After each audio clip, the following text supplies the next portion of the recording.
আজকে আমরা গেছিলাম পুরুলিয়া বেড়াতে। এই রাস্তায় যাচ্ছি আমরা, এই বাড়ির থেকে কিছুটা বেরিয়ে জাস্ট ভিডিওটা করছি। ভিডিও করতে অসুবিধা হচ্ছে, গাড়ি চালাচ্ছি আর ভিডিও করছি না, অসুবিধা তো হচ্ছে। এই জন্যই ভিডিওটা অনেকটা লং করতে পারিনি, ছোটোখাটোর ভিতরে ভিডিওটা করে দেখাচ্ছি আপনাদেরকে। এই হচ্ছে আমরা যাচ্ছি, এরপরে পুরুলিয়া রোডটায় যাবো। এখানে এখন বাঁকুড়া জেলার মধ্যেই রয়েছি আমরা।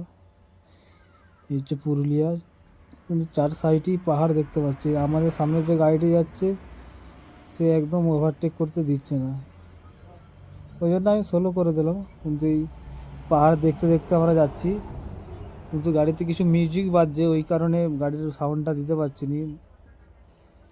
মিউজিক হচ্ছে গাড়িতে, কিন্তু গাড়ি দিয়ে বেশি চলে, নর্মালি চলছে গাড়ি, স্পিডে 40-50-এ যাচ্ছি। কিন্তু যেতে যেতে একটা সামনে শিয়াল চলে এসেছিলো, শিয়ালকে বাঁচাতে যেয়ে গাড়ির একটা লাইট ভেঙে যায়। তারপর থেকে যে পৌঁছালাম আর থেকে কিছু বাচ্চা ছেলে পয়সা চাইছে, গাড়ির থেকে নামতে দেয়নি পয়সার লেগে। দিয়ে আমার কাছে আবার এই টাকাটাই খুচরো ছিল, এটাই দিলাম।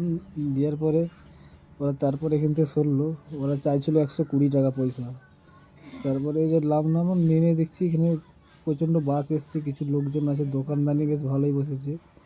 কিন্তু আমরা এসেছিলাম পাহাড়ে উঠোর লেগে, কিন্তু পাহাড়ে তো ইনকেস উঠতে পারিনি, কেন পাহাড়ে উঠা আমাদের অভ্যেস নেই, এই ফার্স্ট টাইম উঠছিলাম।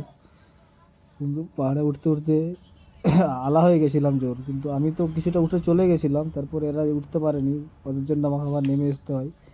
যে পাহাড়ের সাইডে একটা মন্দির আছে, কিছু লোকজন আছে, কিছু লোকজন শুয়েও আছে, রেস্ট করছে। এই হচ্ছে আজকের জন্য এই ছোট ব্লগটি। অবশ্যই ভালো লাগলে পাশে থাকবে, লাইক সাবস্ক্রাইব করবে, এরকম নতুন নতুন ভিডিও দেখতে পাবে।